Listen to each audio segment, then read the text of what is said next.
Hello and welcome back to the Boston Major. We are almost done wrapping up Group C as EG and Complexity, they're at it again. We're going to find out who is the true North American team and the one that deserves the title, at least for Group C, to get second place. That's what we're here for. And with me to talk you through all the action, we have a lovely panel. We have Jack. Welcome back. Thank you. Nice to be here again. I mean, you were very hyped for this next matchup. Yeah, this was the series I was looking forward to yesterday, and we get to see it a second time today. So, really excited.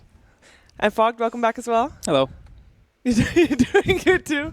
I'm doing good. Excited to watch this. Hopefully we have a another 3-game series from this nice battle between EG Cole. Yeah, you start the day as you begun, Merlini. You were on the panel for this series. You're on it at the end of the day as well. I only saw a little bit of it, though. Yes. I only saw game number 3, so I want to see the full thing. Yes. Yeah. It is going to be very exciting, and you might notice that I am not Alex. I'm not Machine.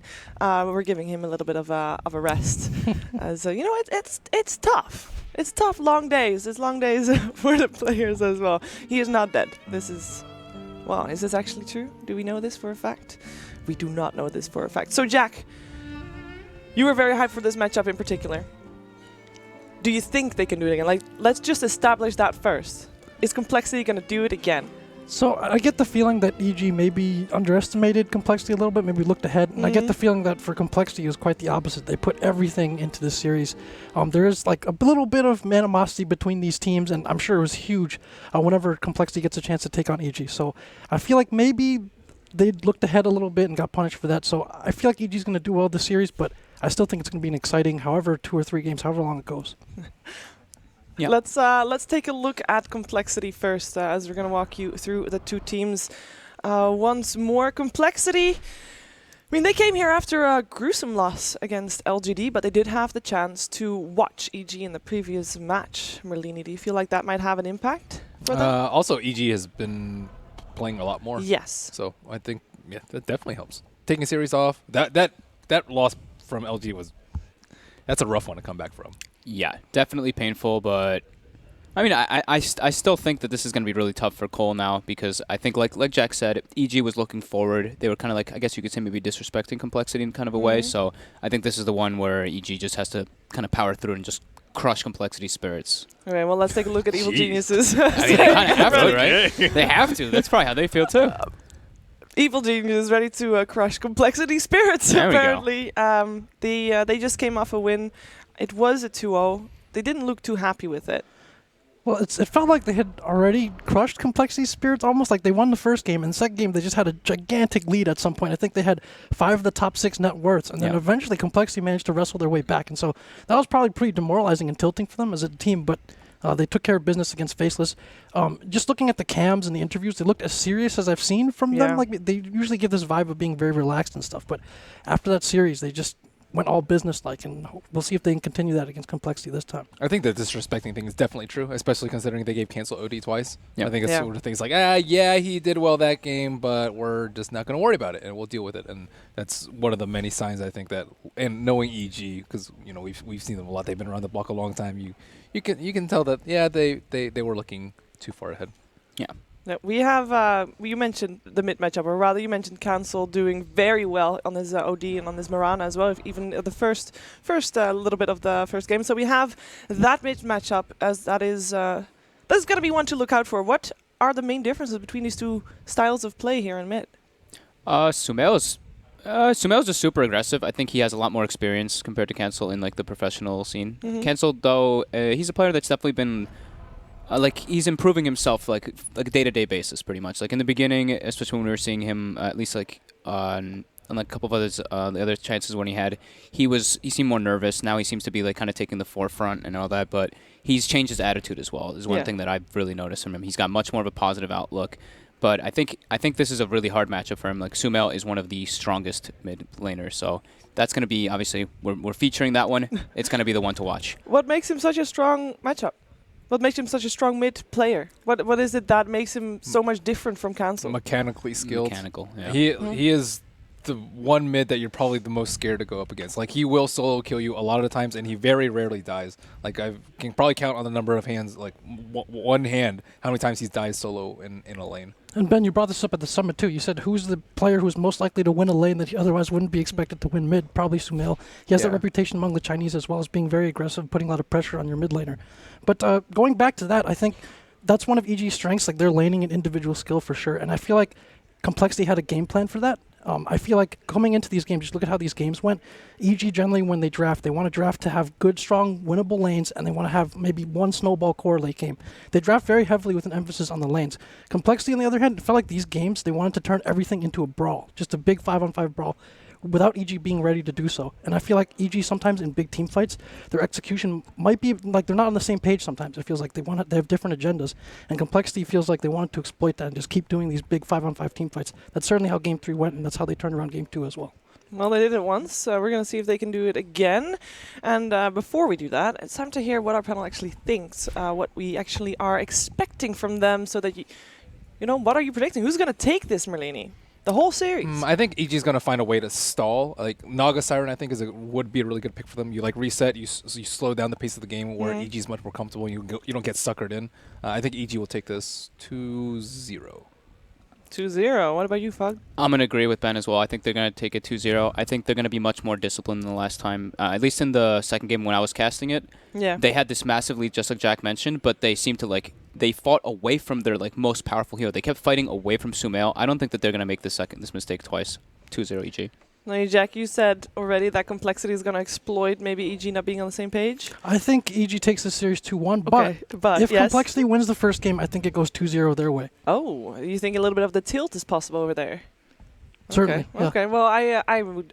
I mean, who am I to break away from these experts on the panel? I'm going for EG as well, as they should be the stronger team. And that's the most frustrating part for the players here as well, because they were expecting to be the stronger team. And this morning, they weren't, as it was 2-1. Now, as we look forward to this matchup, we already looked at the mid lane. What about the other lanes? Where are we going to expect to see some focus on from the team? What is the most exploitable thing here for either team, Melini?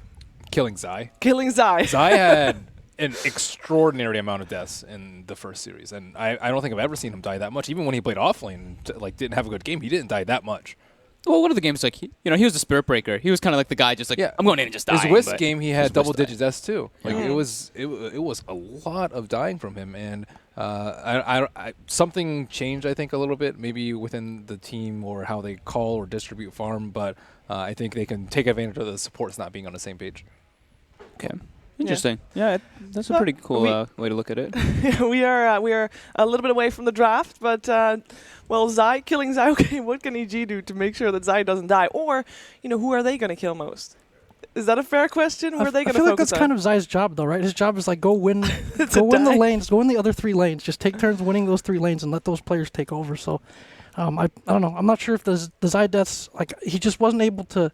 They weren't able to coalesce whatever laning advantage they have into a win in those last few games. And so I don't think it's so much about his deaths, but whether they can keep that together, to keep whatever edge they get from the laning stage.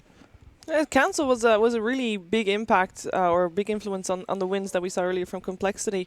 Surely maybe EG is going to focus a little bit of shutting him down and not just rely only on... Sure, Sumail is a really strong mid laner, but don't just rely on him doing a good job. I think, it's definitely Cancel, but I think, like Jack mentioned too, it just seemed like Complexity was much more cohesive. While EG have their individual talent, Complexity brought it together as a whole and just caused that mayhem, caused that havoc, and didn't let EG show off their individual mechanical skills in that manner.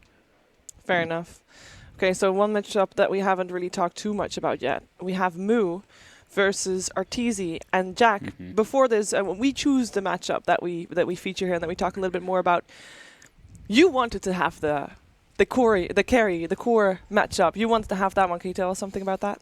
Partly, I guess we haven't seen as much of Mu in the carry role. Obviously, fairly new to that on this team, but I think he's played very well. He's been very active, and he's kind of gone along with that team pace of just wanting to get to fights as soon as possible. You'll see a couple situations where Complexity has 4 heroes bottom very quickly early on. And so we'll see whether or not Arteezy maybe adjusts himself to keep up with that if the team wants him to, or if he keeps playing the way that he's more comfortable with. Okay, and how do you feel like Arteezy is matching up with that? Because obviously Arteezy is an experienced carry player, but would you still consider him higher than Mu? Like if you compare the two? I mean, would you rather have on your team? Well, in a vacuum, I guess most people would take Arteezy, especially knowing his achievements and how he's played in that carry role. But Dota's not played in a vacuum; it's a 5-on-5, so all matters. So he would choose Moo, or at least Moo has grown a lot. He was off lane before he chose to carry. That transition fog must have not been very easy for him. It must have been a little bit difficult, but in some cases he still he gets like a few of the same heroes. But yeah, it's definitely a bit of a change up. Like DC, at least when they had their big success at TI, is when they were going like aggro trialing and putting Moo in a 1v1 scenario. So we'll see if they try to maybe go towards something like that. But I think that's something that this team, at least for Complexity, has been straying away from, and just having him more in a consistent carry role, and then throwing monkeys on some throwaway hero. Just let him do his own thing. You want to see his monkey on a throwaway hero, Merlini? Throw hooks, maybe. Throw hooks. Hooks. I mean, we saw the Pudge and the Pudge Omni Knight combination earlier, a little bit of a pub strat. Are we going to see any type of cheese coming out from this matchup? Because the first series that we saw was very straightforward. As the draft's on the way, by the way. There's well. not really that much cheese strats anymore. Like, what I do don't mean cheese. Maybe like something out of the Something ordinary, something weird. that we haven't seen before from either of these teams, or haven't seen that much. Are we gonna see? Okay, are we gonna see Leshrac again? I personally am not a fan.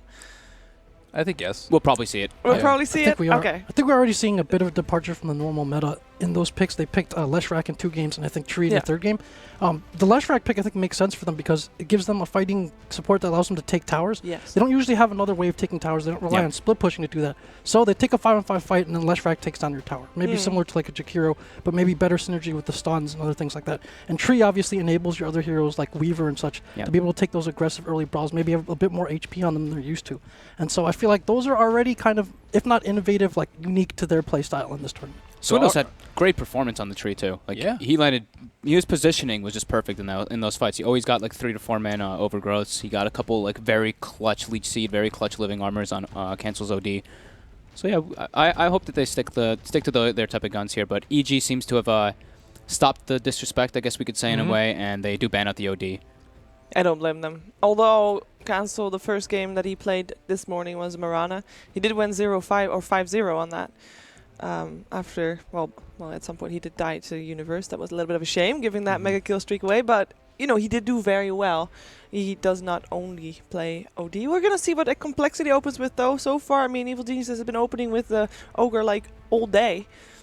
Anything that you feel like is going to happen for Complexity, or is it just going to be Lesh and some other hero they prefer? I was gonna say, do they take the Wisp away from EG? Because it seems like EG's been running that like every single time, but they're gonna actually go for the Coddle. So they have their own strategy built up here for EG's change up. Yeah.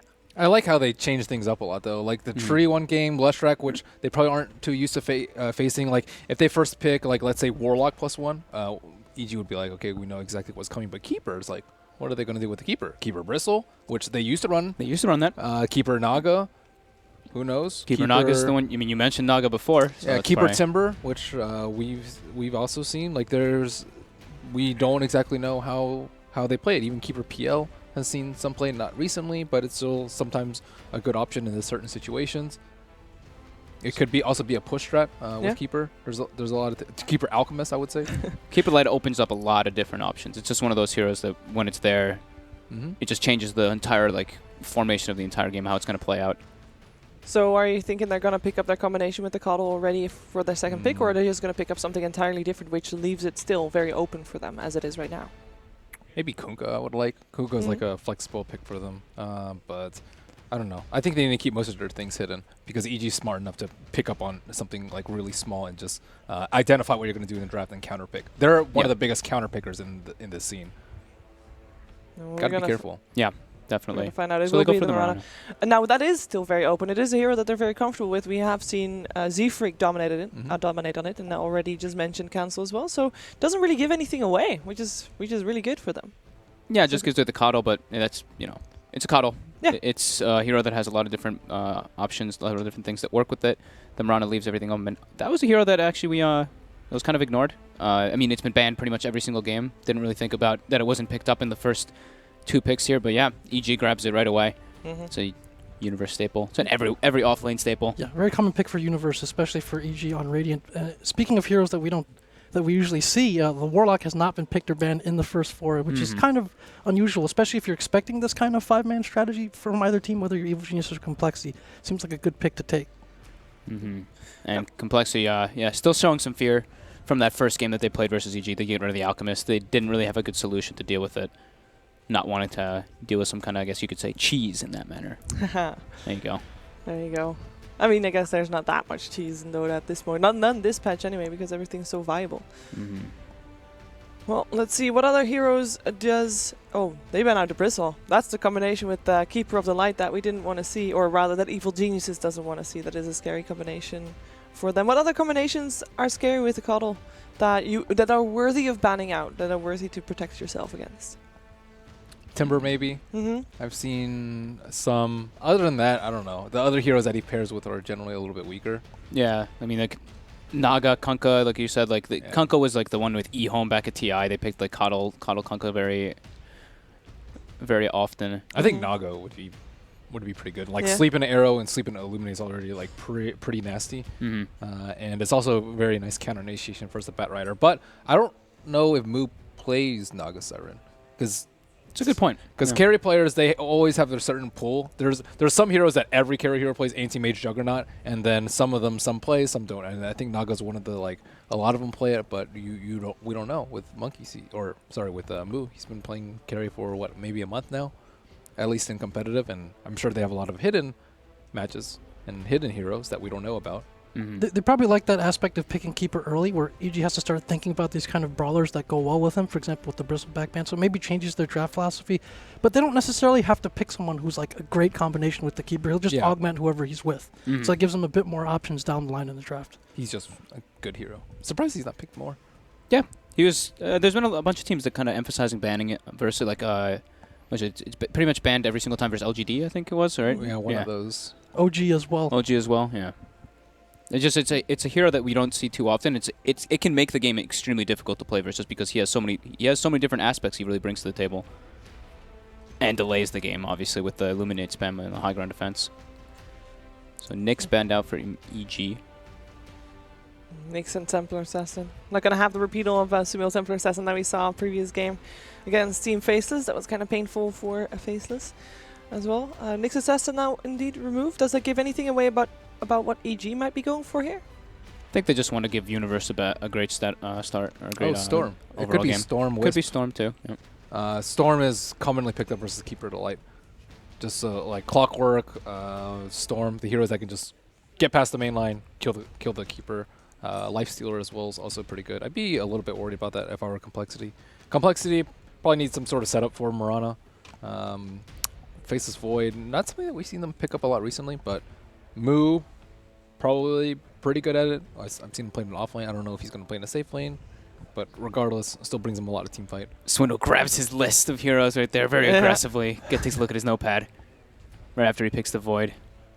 This is the first Void we see on the mainstream today, I think. It is, right? I feel like mean, I we haven't haven't even seen it at all. yesterday. No, not at all. There's been a few games, I'm pretty sure, on the other. On the second Oh, version, actually, I saw the yeah. replays. You're right. There were some, but not a lot. Not a lot for sure. Great hero versus Bat Rider, obviously with time dilation makes him so he can't stack up stickies, and Chrono for the counter initiation whenever Bat Rider does obviously get to go in. Is there anything that would stop EG from picking up the Lifestealer? Is Void enough for that? Obviously, catch him in Chrono is nice, but you can just Armlet Toggle and Rage Away at the end. Should be surviving after that. We've seen a lot of Arteezy Lifestealer. Mm-hmm.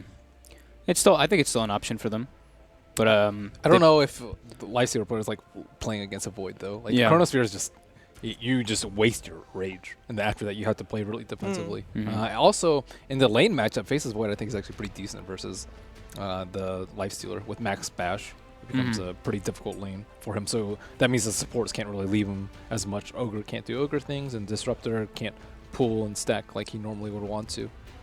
On the other hand, outside of Chronosphere, the Lifestealer seems like does very well against perhaps a Mirana and Keeper of the Light. Just Mhm. being able to take off get rid of that magic damage and take that away from them. And so it becomes very dependent on Chronosphere to kill him. Otherwise, it's going to be hard to take him down.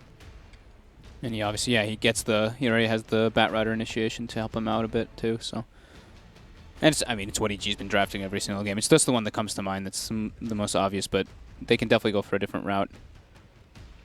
Is the Faceless Void enough to have arrows paired off the back of Chronos? Or do you want some other hero that can set up for arrows? I think something else is Probably- always nice. Probably one more. They go for the Oh, Spirit Breaker hey, again. look at that. Okay, they did this previously. And they worked out real great. Yeah, it did. And I think the game afterwards it was banned out against them as well because Mhm. it was working out so great. Is that enough for arrows? I mean, you can charge in. If you're at the right angle, you can get an arrow and everybody dies. I think it's really good versus EG supports because they have both their supports revealed. Like Disruptor Ogre. Like Ogre's super short cast range. But you can just glimpse him back. You see him charging, you glimpse him back. Yeah, but that's not something that you want to like really waste on. And it has like a travel time on the glimpse. So he can often still bash someone, which is enough to set them up for a pretty big fight. And like it's also, I think, just works very well against EG in the sense that it's going to like just take away a lot of the focus. There's your Naga. We said there'd probably be a Naga in this Yeah. series, so yeah, EG grabs it up for themselves.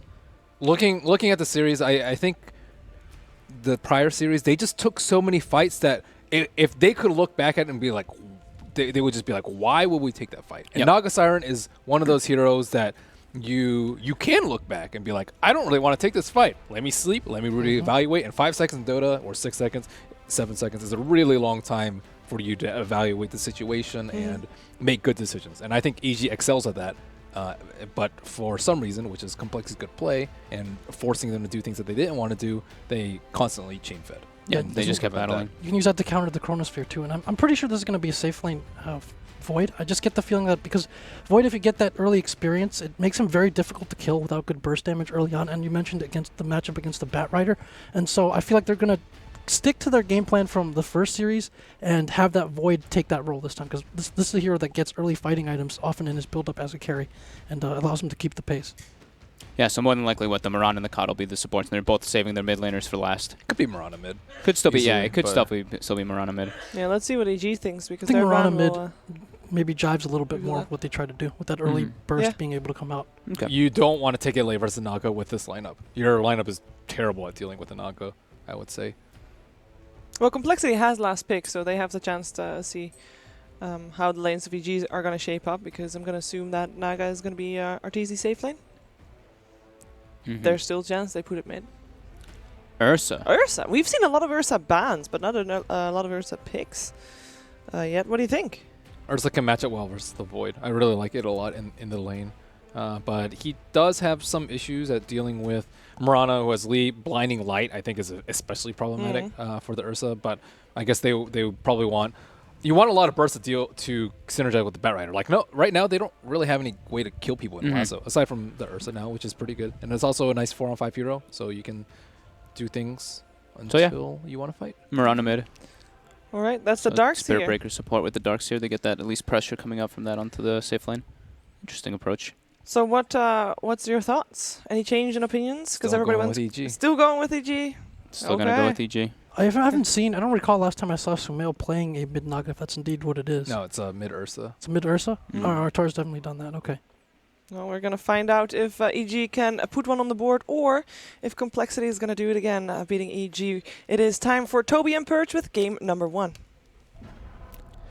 Thank you very much, Shiva. Yes, I get to be here with Purge, Mr. Numbers. That's me. You want to crunch the numbers here for Complexity EG? I know a couple of numbers from the first series which said Complexity won.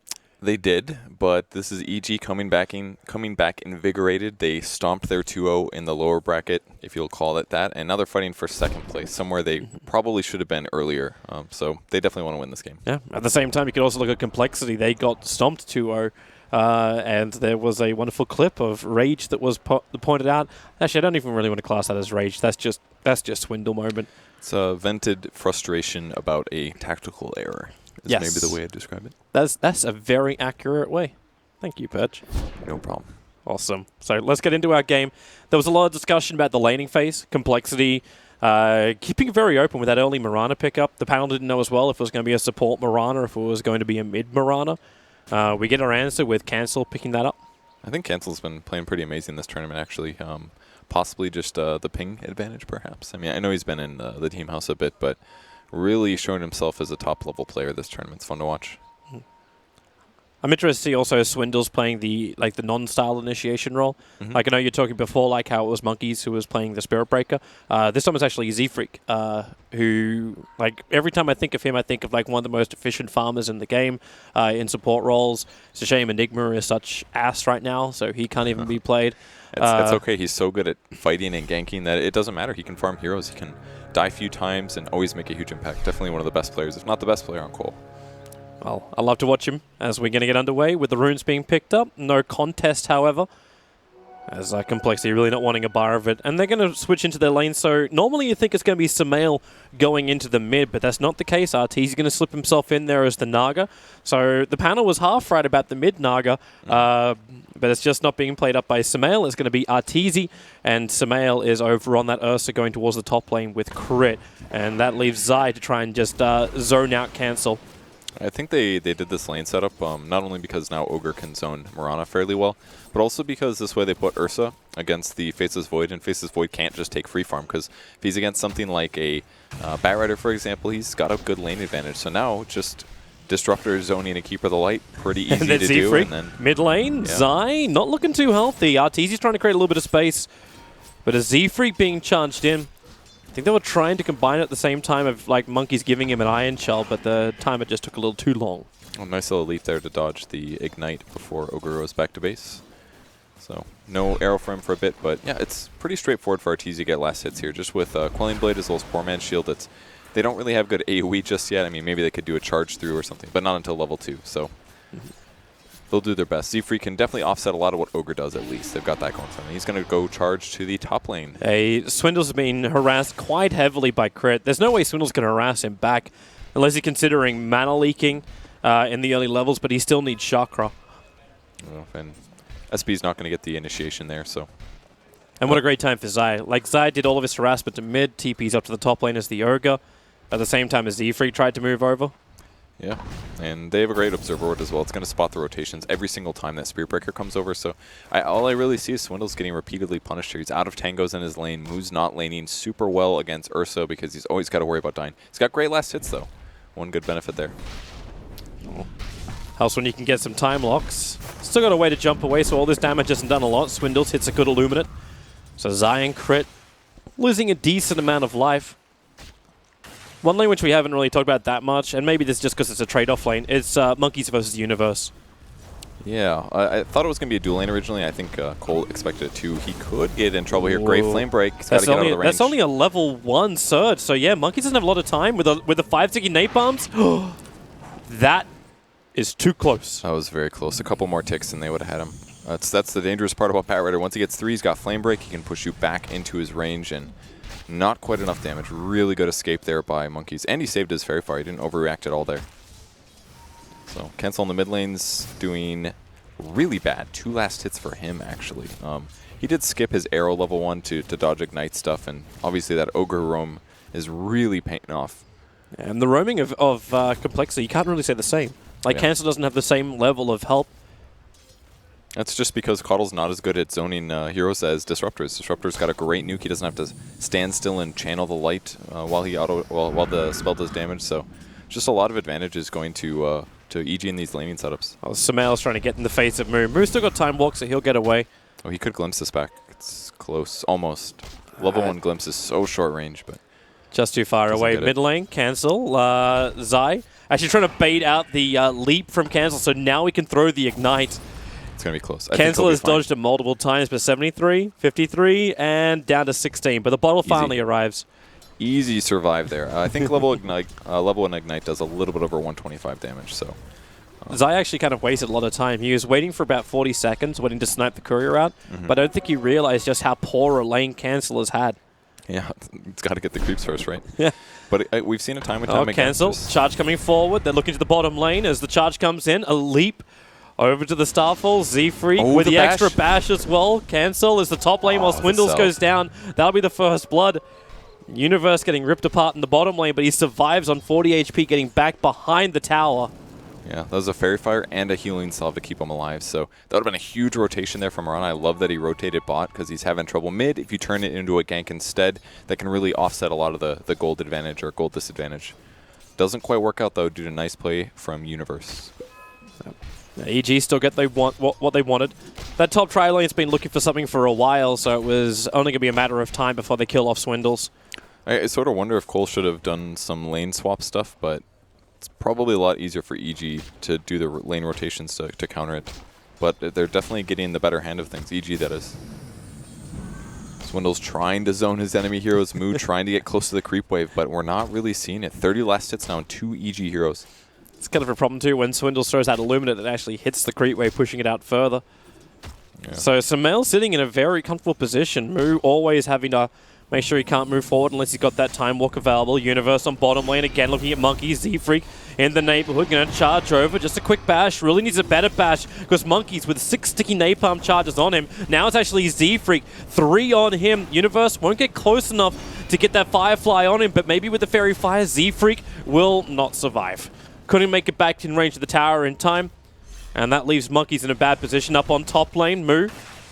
Sumail finally gets what he's been looking for. That kill, it was a glimpse back, a level 2 glimpse before Kinetic Field was even up. And they find that kill. Yeah, if Glimpse offsets Time Walk, there's basically no benefit to even have a Faceless Void in the laning stage, especially as Ursa builds up attacks. He just does more and more damage. Their lane setup here is just decimating Cole in the laning stage.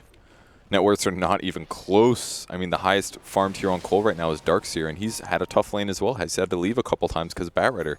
Just every single lane advantage is not really there for them. And this pushes a 2.5 grand advantage going the way of Evil Geniuses. 6 minutes in, and this far behind, there's no way to multi-stack. Like, we're not going to arcade this Keeper of the Light with heavy amounts of farm. I kind of like this move at least. Iron Shell the Spirit Breaker, he's going to charge across the map.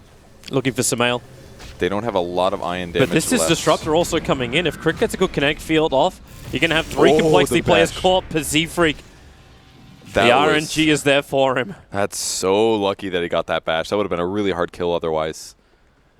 2 Magic Stick and a Healing Salve on Ursa if he just got a bit away from It looks them. like they want to go on Moo. The charge is coming onto Zai, however, so they saw his movement over.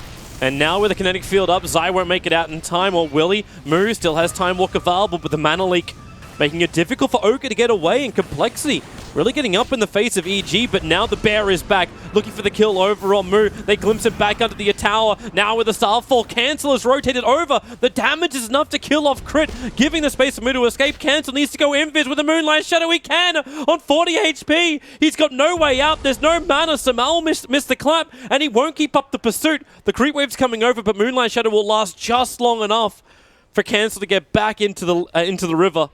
And a good move by him. Just going to wait this one out in TP. Does not want to get caught on the way home. Monkeys is on the run bottom lane. Lasso up from Universe, dragging him back. Zai's got the follow-up stun. So Darkseer will lose his life on the off lane after a successful rotation from Complexity. And Universe is owning his lane now. His CS is not amazing, but the amount of pressure that he's put on this game just how many times we've looked bottom. That's called space creation, man. If it grabs the attention of the observers, I guarantee it's grabbing the attention of Cole. And he's going to get a really fast Blink Dagger this game. Z-Freak's charging into top. I don't know if that's just really going to achieve that much apart from just saying hello to Sumail. Swindles. And again, he's going to push the lane back in Sumail's favor by throwing out this Illuminate. He's got to be a little careful. He will get the last hits at least on Swindles. Wonder if he's looking too. Yeah, that's the primary goal. Straight into a smoke now. There's no radiant vision of that area. I don't know where they're going to go here. Maybe mid. They definitely have to start ganking Arteezy at some point, but he does have Song of the Siren here. And Arteezy slipped into the jungle. Like Arteezy actually abandoned the mid lane. I don't think this is too unexpected, though, or too predictable. Look at the line being drawn. They want to slip in Yeah. between the tier 1, tier 2s. It's a great choice here. Do they have the damage, though? They have the Chronosphere. They got the time. Swindle's messed up. He revealed on the tower. Oh, and Arteezy, he's walking away. Oh, The Shadow Blast out, so they know it's there, but that was a massive mistake from Swindles. Breaking the smoke there. They probably would have had that kill 100% if that smoke didn't break. well, Arteezy was keeping his awareness up, and in the meantime, the Darkseer, once again, another problem. They've fed another kill to Universe. That's 3 kills in favor of the Batrider at the moment. I mean, at least they're doing some damage mid, but that's not going to do everything for them.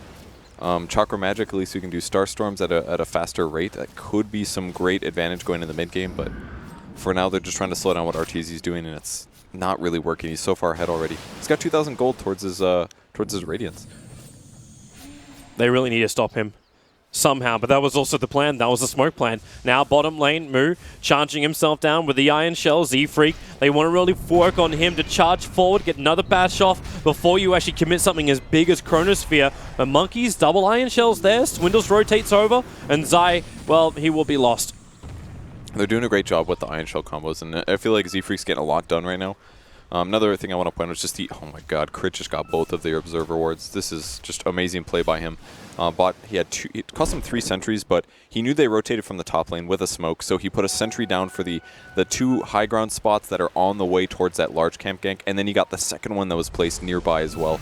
Just amazing prediction there. Oh, the Enrage. Sumail tries to get as much of the damage as possible. The arrow from Cancel will connect with a Starfall follow-up. Ursa will fall down, but Sumail's being very aggressive. He was actually creep skipping on the top lane. So it was only a matter of time before Complexity was going to punish. That was just a great combo, really. I mean, normally Sumail's going to live through deaths like that, but if you get stunned for an extra 5 seconds afterwards, after a TP, how do you survive through that?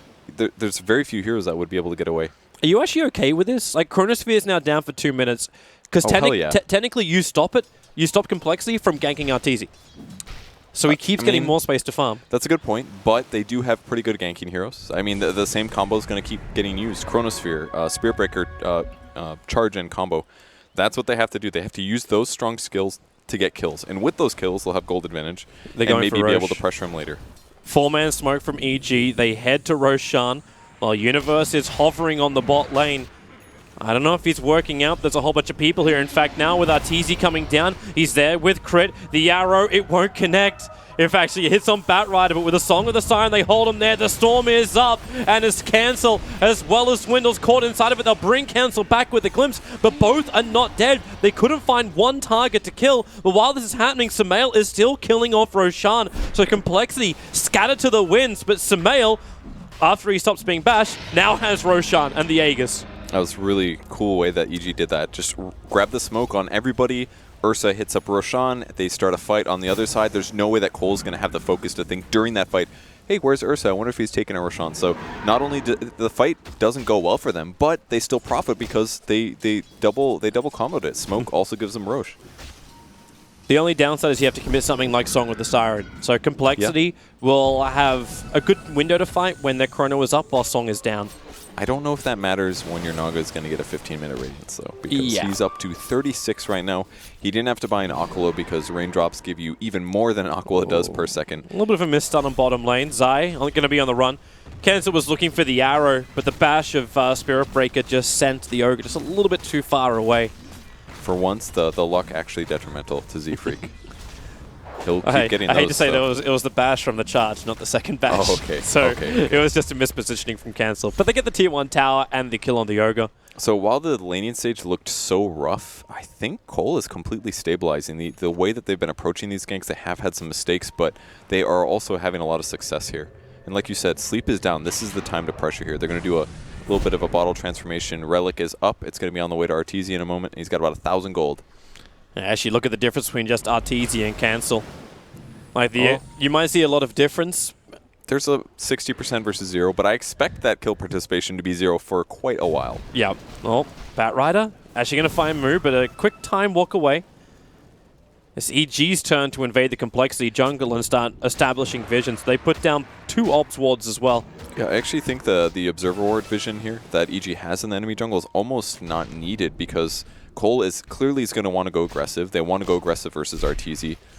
It makes more sense, in my opinion, for them to ward some coverage of their own jungle, since that's where Cole will likely be. Maybe they'll be able to spot, I don't know, one passive hero in the in Cole's jungle, but I think they're slightly off base with those wards right now. Maybe they're still thinking that Swindles was meant to be farming something more in the jungle with the Coddle, or at least prepping for like Mirana Starfall farm too. It's possible, but. I mean, the wards can really pay off if you put Arteezy there, perhaps. But he's got his ult in about 15 seconds, and he's only 400 gold from Relic. Prepare to fight. 11 seconds, still Song of the Sirens up. Sumail's in deep. As Zai is actually in a bit of a trouble. Moo has Chronosphere available. They're going to let Zai die once again for the cause, but the arrow from Cancel off target. Monkeys will move in. To the Faceless Void's last hit will get that kill, but now Song is up. So is Wall.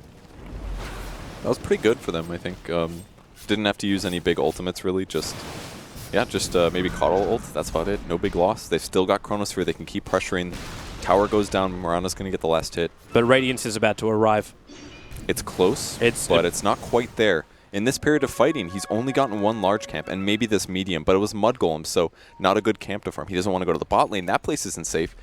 And they're missing their timing by like 1 minute here. If they had Radiance right now, they would fight. But they've got to wait for this camp to respawn. They've got to get them 100 gold, and then it's time to party. You almost wonder if Complexity should have thrown something down here now. Like, I know Arteezy sitting just on the edge. They're going to assume he'll just get it from the mid lane, but... Yeah, he definitely will here. Yeah, they actually put a little bit more of defensive Observer Wards. So it's not the most common of Dire Observer Wards, but it'll let them know when EG move to the bot lane. Yeah, and it's all about the fact that the last time they rotated through and dropped wards, both were countered instantly, almost within 2 minutes. So try and mix it up. Absolutely. It's very important sometimes. So the Radiance is done at 15-ish minutes. Got a lot of money on Sumail too, so this Mask of Madness and Blink Dagger is arriving as he sells the Orb of Venom. Still needs 100 gold, and then he'll have the Blink. Yeah, he's in a good spot as well. Always going to be aiming for the back line. Heroes he That's a wants good to observer. grab. That Observer Ward that EG planted when they aggressively moved into Complexity's jungle sets up for the kill over on Z-Freak. They need to chain the stuns, however, or Z-Freak would have just charged himself away. Doesn't happen. They find the kill. Yeah, that one became very useful once they finally felt comfortable pressuring the top lane. Because now it spots any Cole hero rotating up there that hasn't already been sitting there. So definitely paying off finally, and definitely a hard one to predict as well. Maybe Z-Freak didn't expect it because EG hadn't been in that area in a long time, but the ward's paying off and getting them a kill, and now guaranteed tier 1. And now with the daytime, they see Arteezy sitting in behind the rest of EG. And this is a 5-man maneuver with the Observer Wards from Complexity. They understand that EG is not farming their own jungle. And they still haven't de-warded that Obs Ward. It's right next to Swindles as well as Cancel. They have the Sentry first, however. Swindles is holding 2 of them, and they smoke on top of the Observer Ward. It was pinged. I assume they saw that one. That was the one from Disruptor, yep. But I don't even think EG cares right now. They just have to spread out. Look at all the farming. There's illusions at every single medium camp. Those have all been clear. Top lane is being pushed in. They could actually just stand around and not even worry about the smoke, as long as they're in a pretty good position for when Cole would break smoke. Maybe the only reason they care is just the Aegis is gone. So without it out of the picture, but then again, Complexity look like they're better to farm. Like, that mech is now up. They're still going to fly fighting out to Monkeys, though. I mean, yeah, the gold graph's really close right now. Only 1,000 advantage for the Radiant team, and we're definitely going to see Naga get a stupid amount of farm this game, but what about the rest of his team? I'm not so sure that we're going to see the same thing. Will Batrider continue to scale? I mean, Ogre and Disruptor certainly aren't going to unless they start having some great fights. Another big D-ward by EG here. They're just on target. I've seen 3 D-wards at least so far. Solby in that nice clustered area too. Like focusing on the close camps. Sumail, Mask of Madness is up. He's not going to be able to catch up to Monkeys. That Blink Dagger is still on cooldown for a little too long. Gonna beat up on the Hellbears instead. Swindles actually just pulled Cancel down. Just recalled him into the bottom lane. And Sumail, thanks to the Observer Ward this up, he knows there's a lot more heroes on this bot lane. Well, He'll time out. At least for Cole, it did die in their vision, so they know that EG knows that they're all there. They Moonlight Shadowed. They're hoping for some kind of like jump. You've got the Chronosphere. Look at Zai, you want one pick, Cancel. Able to get close enough to Zai. See Sumail as well. Doesn't have the perfect initiation. Now Moonlight Shadow will wear off. Throws the arrow through the tree line. Zai able to blindly dodge it. Yeah, just a little off here. Oh, did you see Void's going Vanguard? Is he going to grab a Radiance too? I honestly wonder. It's definitely possible. Kind of covers Disable plus Ursa a little bit. Not a huge amount, but the extra HP is always very nice to have. For all the D-wards that EG has managed to do, Zai still believes investing in a gem is going to be worth it. Obviously, you've got a Naga gem carrier. Yeah, so basically send these everywhere. They've all got their own little gems. It's OP. But, you know, the important thing is the Midnight, whatever it's called. Midnight Shadow? Is that right? Yes, Moonlight Shadow. Almost. I've only been playing this game for a few years, so I'm allowed to make mistakes, guys. Universe has found an opportunity. He's found Moo in the tree line. With this Invis rune, Moo obviously is going to have no idea unless he realizes the experience is a little bit lower. Yeah, that's one way. That one's pretty difficult, though. I think it was just a little bit of game sense right there. I don't think they saw any major movement. Just they have really bad vision right now. They actually have 0 wards on the map. So sometimes you're like, okay, I'm going to take this, and then I don't feel safe anymore. So a little standard in that way. For EG, something similar can be said about vision. They just put down a fresh Observe Ward on the top river, but they've got no aggressive vision. I suppose Naga is kind of like that walking detection wards as well. Yeah, and the other thing you can do is just push waves all the time, which is what Naga does. Run up to where the creeps spawn, you slap your illusion down, maybe press your Riptide button, and all of a sudden the whole creep wave's dead. Mu playing carry.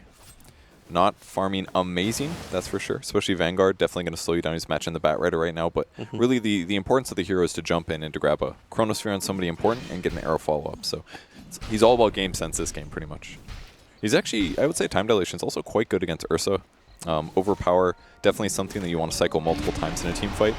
Are we still concerned, though, like he doesn't have enough damage? So you talk about all the wonderful controls. If this was a 3-position Faceless Void, I'd be like, yeah, this is actually really awesome for him. Yeah. But you're running a Darkseer. It almost feels like they're layering.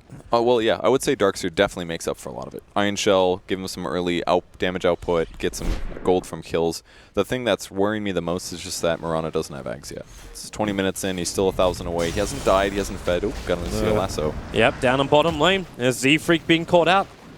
There was a little bit of help nearby in the form of Mu, but there was nothing he could do. Really not that big of a loss, though. They are getting supremely behind. In the last 5 minutes, it's been a 3,000 net worth change in EG's advantage, and that's just what Naga Siren does. So basically, Cole has to continuously go to where the lanes are and push them out because Naga's undercutting them all. Complexity got a little bit lucky. Roshan spawning and almost, like, he's 30 seconds shy of the maximum spawn time. If he spawned any earlier, EG would have gone from that kill into Roshan. And Sumail actually wants to jump into mid on Mu. More of intimidation than anything else. The rest of EG is leaving. Arteezy's moving to the top lane. Crit's already up here.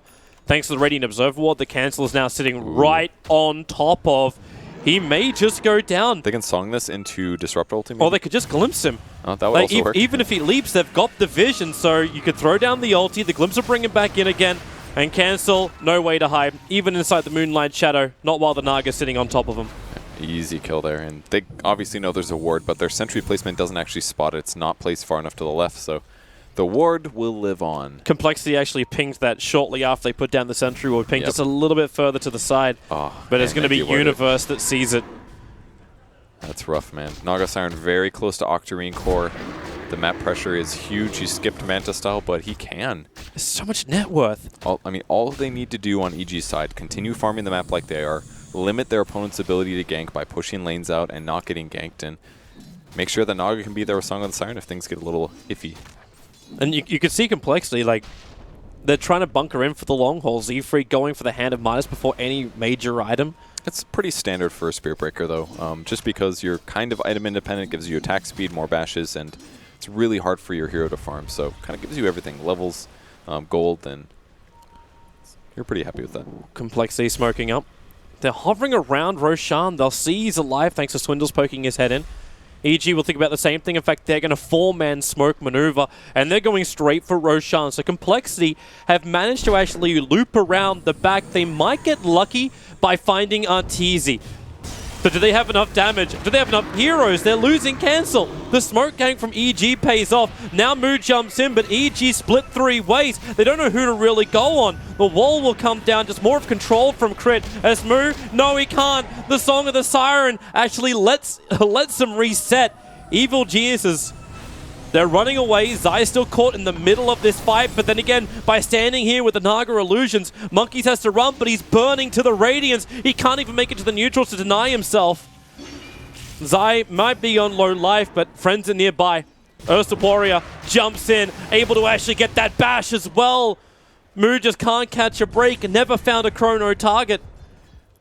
And goes the entire fight without using it. Now this means 3 hero kills plus Roshan goes the way of EG. They did get a charge off on Naga. At least they're going to TP in with Mirana, but she still doesn't have Ags. Even if he charges in, I mean, if the arrow lands, it does. 5 seconds on the stun. Up in the top lane right now. Arteezy is the big kill. Bottom lane. Swindles is also being attacked. Swindles will go down, but Arteezy, he finds a kill. He's making the distance, playing the Fog of War. Up, around, but no, it won't be enough. Cancel. He needs to survive with the Starfall. He'll do it. Gains the gem of the Naga Siren. Huge kill there by Cole. Great play by Z-Freak to go for that one. And if that arrow didn't land, that gank was dead. But that's a huge kill for them. Ags for Mirana now, and they steal the gem. That should give them some map control. And with that Naga being dead, it looks like EG's a little too scared to Roche. That was a crucial pick that could get Cole back in the game. They also missed the positioning. Sumail got caught up on the hill, and they blinked and force-staffed around him to then get him down into Roshan. By that point, you got no escape abilities. So they just, they bailed. Good segue of events after that terrible team fight for Cole.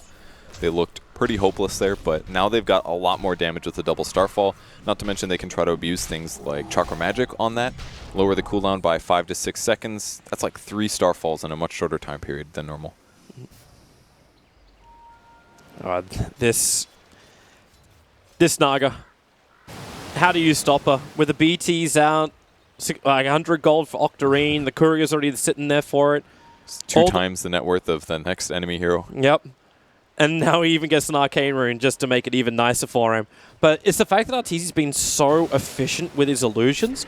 Like, they've been going into the lanes, they've been going into the neutral camps. Every single one has basically taken a cluster of units. This is why his net worth is so huge. And Sumail, he's going to do it the old-fashioned way, but the chrono from Moo, it caught the edge of Ursa. They'll kill off the Disruptor to start with, back and back into the wall. Now Sumail wants to fight. The Moonlight Shadow make this difficult, but the Blink, the Lasso, they drag back Moo. Can they get the kill? He can't time walk out this one. Illuminate's coming in from Swindles, but Arteezy stops the fun. Lets the Song of the Siren go. The Illuminate might look like it travels across the map, but it doesn't happen that way. Sumail doesn't take any of the damage, so he does get away to freedom. Maybe a late Illuminate release there, but that's fine. still pretty good fight for Cole, kind of, considering that they're behind. They actually trade a core for a support, but they get more gold advantage, and the levels are surely going to help also. They also slow down EG. Like, Ursa can't slip in and just grab Roshan and have that Aegis and let EG go for next big play.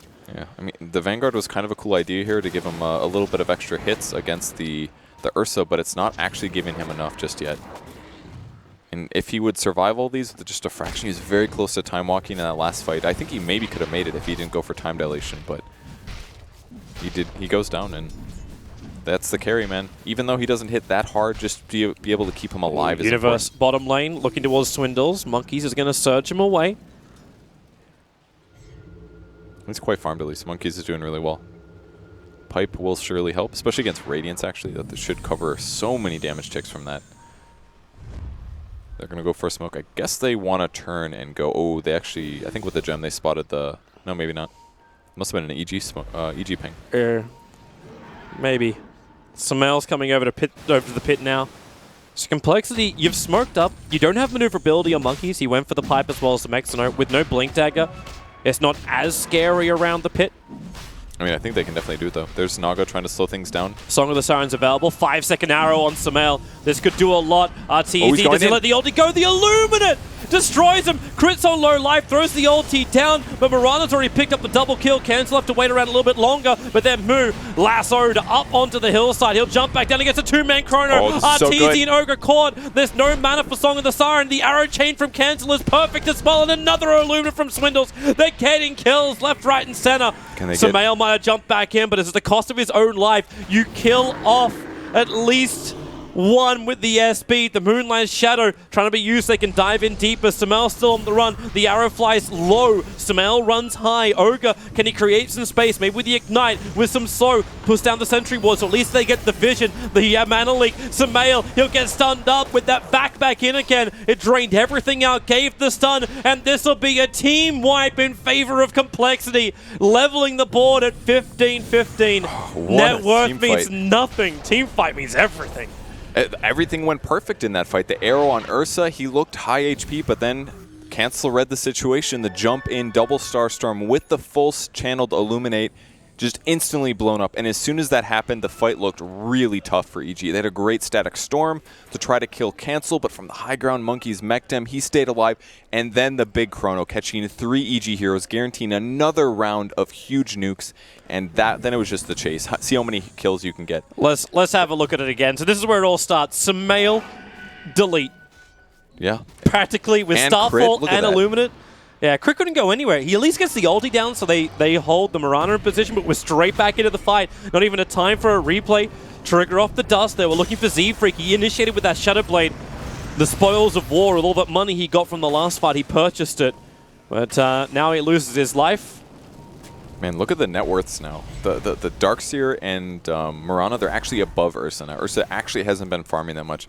And that's definitely one of the big problems of having a Naga Siren, is that she pushes the lanes out, which means they're far away from your base. So you don't get any easy farm. It's pretty much just jungling.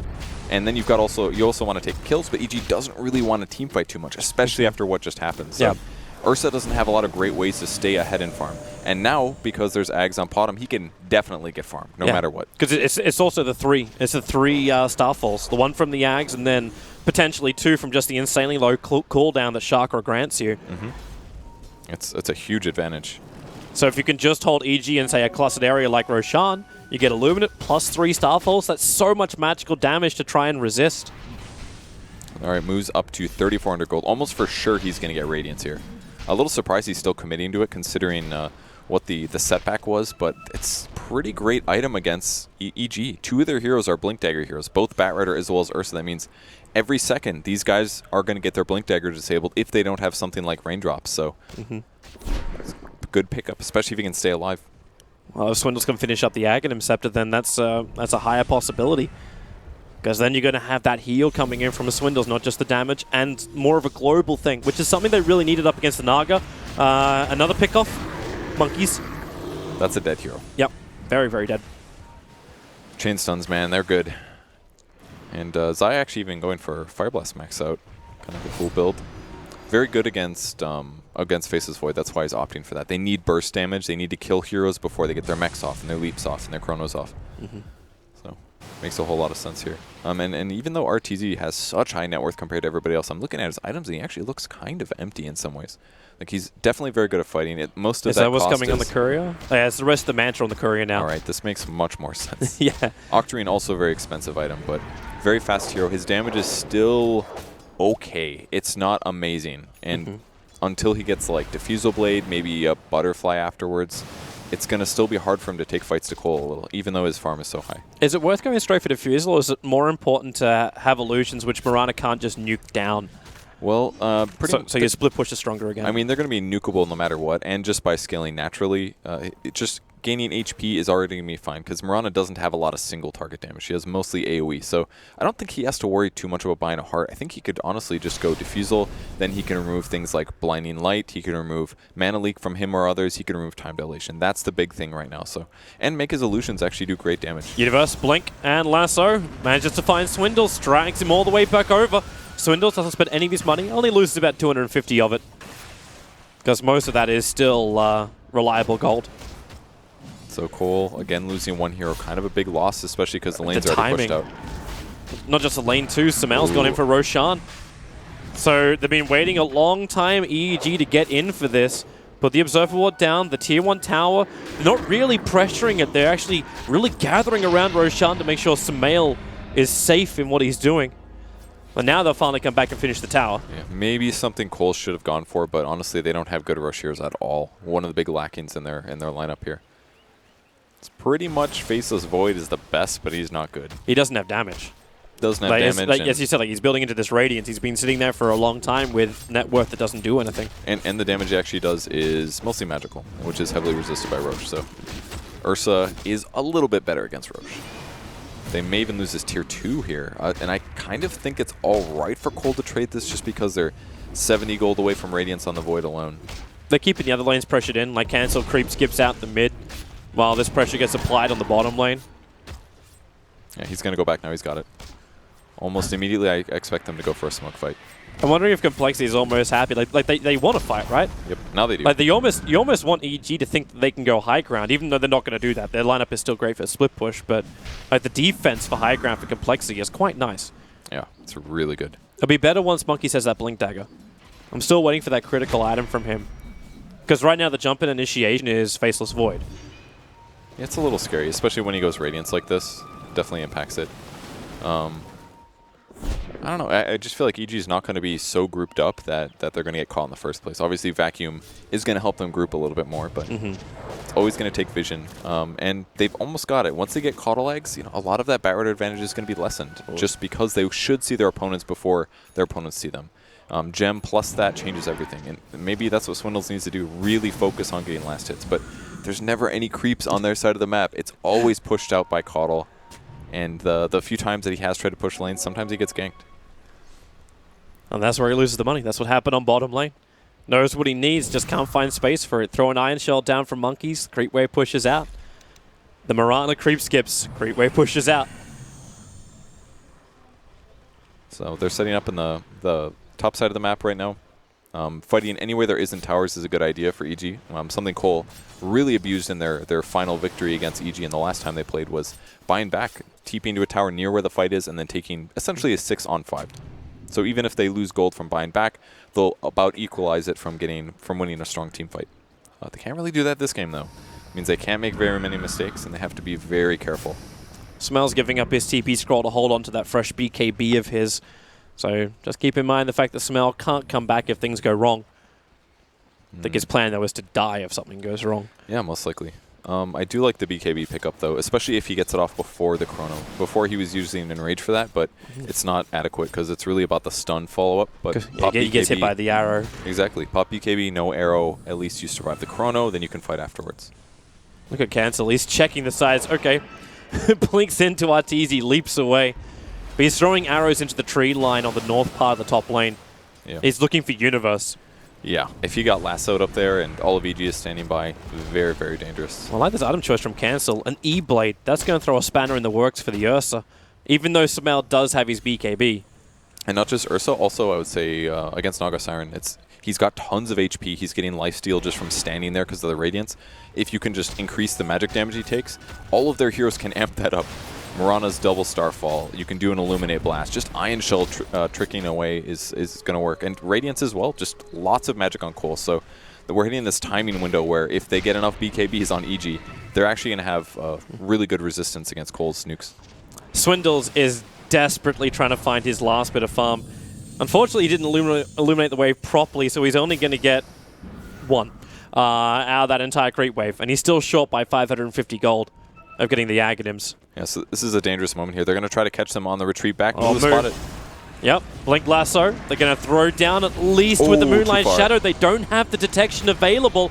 And now, in fact, it's going to be a defensive Yule Scepter from Universe. Doesn't have his 4-star for Blink Dagger. Moo keeps going with the extra help. They get the stuns out. Z-Freak does the work. And Samael with no mana on himself. He's in the midst of this fight, so 2 down for EG, and Complexity want to keep going. The arrows fly out, but already Zai's down. Ursa stunned up. Mana Leak from Swindle's doing work. They'll burn the Aegis. All right, they need creeps to charge to or something like that. So they got Iron Shell, actually. Samael charged straight through. The BKB from Samael tries to fight, gets the bash on the Spirit Breaker, brings down Z-Freak. Samael wants to fight harder. Can he do it? They keep on him, and now the run around the side, but you have to go home. The tier 3 tower in the mid lane's already almost brought down. Arteezy's been taken care of. This is the Naga. Illuminate from Swindles will slow this, and now it's 42. The Illusion's back in again. Can't get it down. 42 seconds. Song of the Siren TP out by Arteezy. So at least buy time for the rest of EG to get back up. But that's the money that Swindles was looking for. Oh, man. The EG made a pretty big mistake there with the lasso grab. He pulled him to an area right on the cliff edge, and unfortunately, he pulled him just a little bit down it to the point where the Ursa couldn't finish the kill. And at that point, they're committed. They were able to chase. They were able to take a huge fight, getting tons of kills. Cancel hitting the back lane as well. Disruptor couldn't even help because he just got blown up right off the bat. Now look at that graph just swing around. The gold. EG repaired all the damage that was done by that original fight with Complexity where they team wiped him, and then they're starting to dive back down a little bit. Not too far, but it's the experience which goes down too far. And here's that moment again. So the Yule Scepter up. Time dilation. He had 3 skills on cooldown, so a super big slow. Not to mention the huge ultimate from Spirit Breaker on the back line. And once his blink is disabled here, he's in a lot of trouble because he's not going to be able to get away. Oh, we're going to come back live. Bottom lane. Initiation's already off. They just hold Z-Freak again in position. Trying to be aggressive. It creates a little bit of space by him going to the bottom lane. He's dragged all of EG down there to the lane, and this is allowing Cancel to push the top lane out. Yeah. So the tier 1 tower is under attack. He's still very defensive about it, arrowing always to scout out the tree line. Maybe he gets lucky. Because if he ever gets lassoed, he's pretty much dead. Even though, I mean, lasso was used there, but who knows? Maybe grab a support, get a free kill. Might as well. It's the first time they've been able to take a tower in a long time. But they got to go back and defend. Mid tower is gone. They try to keep it up with Blinding Light, but no one wants to come in range of the Naga Illusions. All right, Kensel's TPing back now with the leap. Moo's picking up a Yasha as well. Possibly Manta next. Going to be a Naga of his own, I guess. Not too surprising.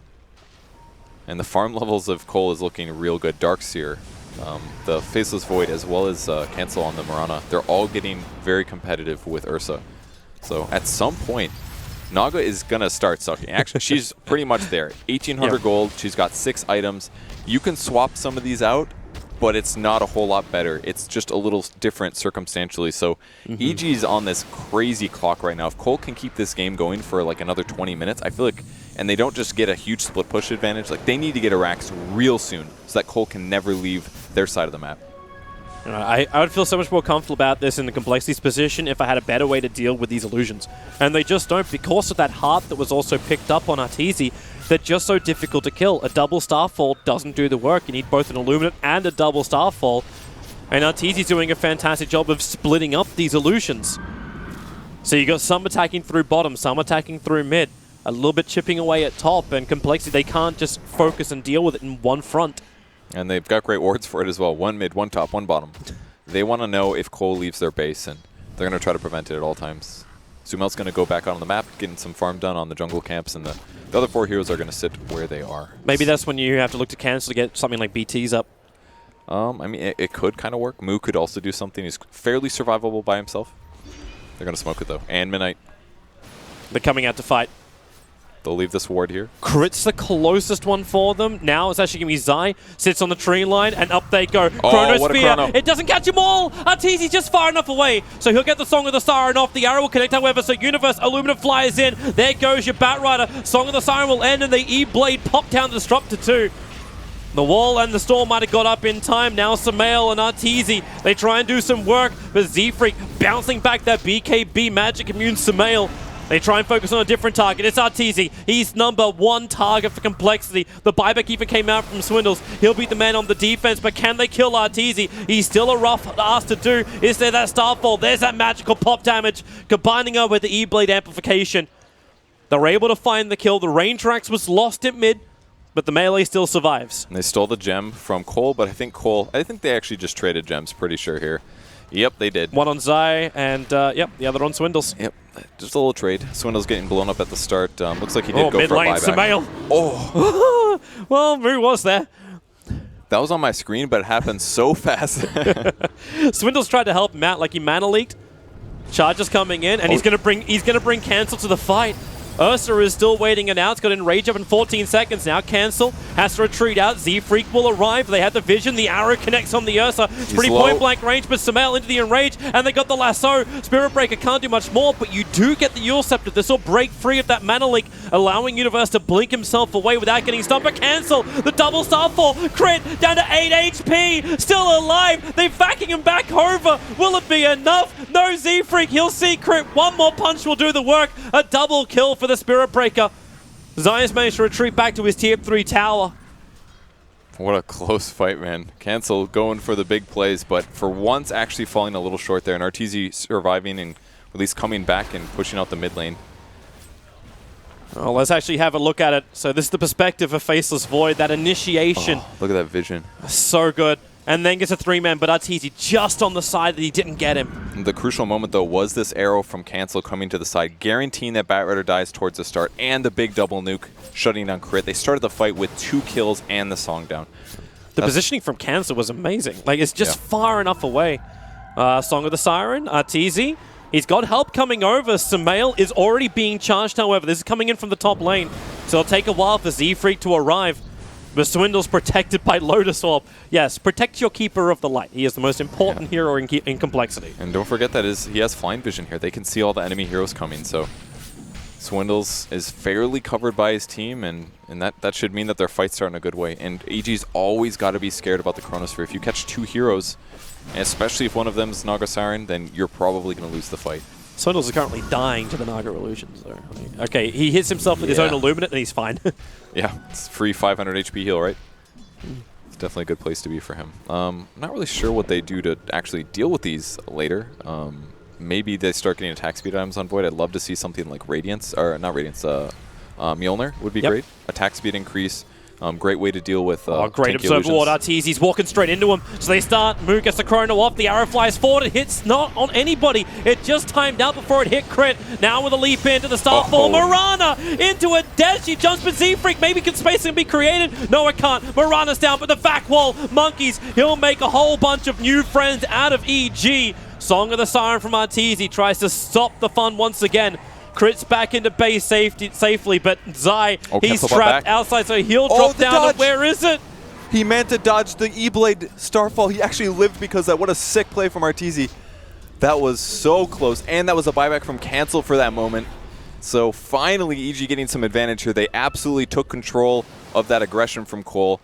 Cole lost gold. EG didn't really gain any there, but definitely good. Complexity will still be able to take out the tier 2 tower on bottom lane, so there's a small advantage from this. Thanks to the buyback of Cancel, he went back to deal with the mid creep wave, which was attacking the melee. That's again the big threat. They don't want to get Arax. Let's have a look at this again. So there's the E-Blade, quick dodge by Arteezy. Yeah. Waits for the style points at the last moment. It was absolutely the right read from Cancel there, but because his Manta style was off cooldown, perfect timing there to dodge that. Finally, Swindles can come back and take care of the Observer Wards. One of them's already timed out. And he's got Glimmer Cape picked up as well. It'll be very nice to try to keep him alive. Cancel next item, Plate Mail picked up. I wonder if he's going to do something like Shiva's or AC this game. His right-click damage right now is pretty bad, but going for something like AC could offset it a bit. Shiva's Guard's actually quite good against illusions because it lowers their attack speed and they can't buff it up very easily. He can always just let to the Darkseer go for the Assault Cuirass. Not that Monkeys has, like, he's already got 29 armor. Yeah. And he's refusing to buy the Blink Dagger. He's like, it's Lotus Orb. It's all the other protection he can find for his teammates, not the initiation. I'm kind of into the Shivas a little bit here, but we'll see what he goes for. EG, look for the opening. It's a smoke maneuver. Blink Lasso up on the top lane, dragging Mu back. They need to kill him with a Disruptor Storm. They hold him there. Blinding Light pushes him back. But Disruptor Storm is the last tick of damage. There's just no Faceless Void, no buyback available. Now, EG's not aware of this because he's only short by 130 gold. I mean, they're going to keep pressuring at least until he buys back. They'll push lanes in. Look, the Naga Illusions are already going to each lane. They're actually doing a bit more to pull everything in the mid lane, but... It creates space. Sumail's into Roshan. Exactly. And this is now going to be our cheese. Yeah. So, extra regeneration for EG. And Ursa's once again second most farmed hero in the game. A big advantage for him, especially because he's got an extra item slot going for him. He's not too far away from the 6th slot, but I'm sure he will appreciate whatever item he finishes up with. Maybe eggs. Didn't realize Crit's also near his act as well. Point Booster, he's already got the 2 1k items. It's a really good choice, because if they do Naga Sleep, they get a guaranteed Disruptor ulti on somebody. And then it's going to disable items, which means pretty much anybody dies. We already saw that in the last engagement. Maybe a Glimmer Cape would save Void there, but unlikely. And that's really the big thing hurting Cole here. They don't have a good solution if somebody does get lassoed. Means there's no like straight counter by picking up a BKB. They need sustain. Yeah. Or Linken's could also solve the problem a little. Batrider can always break it with Force Staff, but at least then he can't pull as far. But Mu's not really accruing items super fast here. He just now picked up the Manta. He wants to go again, and he found a target. It's going to be Monkeys. Sumail jumps quickly to the E-Blade. Pop will go on the Darkseer, buys a little bit of space, and they're outside the Storm. So the Storm will have no effect, but Monkeys still locked down. Sumail with the Abyssal Blade holds him there, and Mu, he's actually chasing Crit. A long way out of base. He's still got his Time Walk available. Sumail doesn't get any kind of lucky bash. Charge coming in from Z-Freak. Wants to create space, but it's only at the Naga Illusions. It'll still work enough. But the Glimpse, Mu, another Time Walk. They didn't have much more vision, and now, with the Observer and Sentries, they're thinking about moving in close. Arteezy doesn't have a lot of mana. The Chronosphere catches out the Ogre, while over on the side is Sumail mopping up the Spirit Breaker. Mirana forced to leap away from this fight, and they just waited out with a Song of the Siren. Reset. Zai wants to say Invis, now runs away. Mu won't stick with this fight. The Illuminate will fly, and it just 4 staffs away. Ogre on 25 HP. They're chasing Sumail, though. If they can... Okay, he's going to be able to blink. Oh, he gets trapped, actually. They don't have vision, though. No one saw it, Sumail. I mean, Swindle sees it. Swindle sees it. He's close. There's the flying vision. The charge is coming in. Monkeys will back him up to the hillside. So they get the stun from the Mana Leak. Oh, man. And Sumail is trapped and murdered. Aegis Immortal down. Oh, the mid-rax is going to fall, though. Creeps. Oh, they stopped. Oh, they moved off. Oh, if they can get there and defend this. No, look, Universe is coming. Universe is coming. One attack. That'll do it for Universe, but they're looking to actually kill off Sumail as well. So Sumail will die twice. No buyback available, but the melee is down in the mid. And now Mu, nope, Arteezy says everybody stop. He bought a refresher orb. That's why Song of the Siren is back up already. But Spirit Breaker would love some vision. With the Bleak, there's your E-Blade pop. No Mana Style this time available for the Naga, but he'll dodge the arrow. Crit turns on the wall, and maybe with the Batrider holding him there. No, the Flame Break pushed Z-Freak back out again, but the big one, they wanted Moo controlled up. Actually, Mantis, Time Walk's available. He stands his ground. He wants to fight, now moves around. Arteezy is down. 76 seconds. Buyback is available, but this fight is splitting up. Universe turns to the east, maybe the north. Moo, can he see him? Can he get close enough? He can't touch him. He can only smell him. What an intense fight. Oh my god. Like, the fact that Ursa just died with Aegis just because just a slight misblink, and that his opponents had true vision, just seeing everything, that was insane. But EG capitalized it from the perfect way. They pressured the lanes in. They guaranteed the melee barracks with the Bat Raider aggression, and then Arteezy getting another tower top. So now it's a 1-Rax disadvantage. Top is open, which means any harass or any creeps going in here could be buildings dying. And Cole's still kind of winning fights, but it's still looking very, very close. It's that danger zone, right? Like, EG, you said they needed 1 lane of Rax. They've got that now, but you were asking for that like 15, 20 minutes ago. I mean, they can absolutely still win this game because every single fight that's happening is on Cole's side of the map. If it happens on EG's side, then Cole is likely to win fights, get on the other side, force buybacks, and that's when things get really dangerous for EG. So as long as they keep all the waves constantly pushed out, if they keep all the creep waves close to their enemy's side, that means that the creeps have to walk all the way across the map, and Cole has to be there to push them as well. Cancel got that Shivas you're asking for. I think it's the right move. It's not amazing versus the Ursa in some ways. Maybe AC would be better, but I really like the idea of popping Shivas, leaping in or blinking in to do a double Starfall. His AoE damage is going to be incredible. Smoke's being purchased up by EG. They're pretty grouped up to fight. At the same time, there's a couple of fresh items which are going to change the fight around for both sides. Zai completes up an entire pipe. He bought the entire thing from scratch. And the other thing, the Darkseer finally has initiation. Monkeys finally has that Blink Dagger. We had one moment where his vac wall was really good, but that happened after the fight really began. The rest of the time, he's just been the aid station behind Complexity. They're looking to take a fight here. The charge is coming through. Actually, it's going to spot out Arteezy. Oh, he's just run straight past him. They're going for the Disruptor. They really want crit down. The arrow is going to connect. The Song of the Siren from Arteezy. It's too late. He's already lost his Disruptor. We'll just TP out and EG will disengage.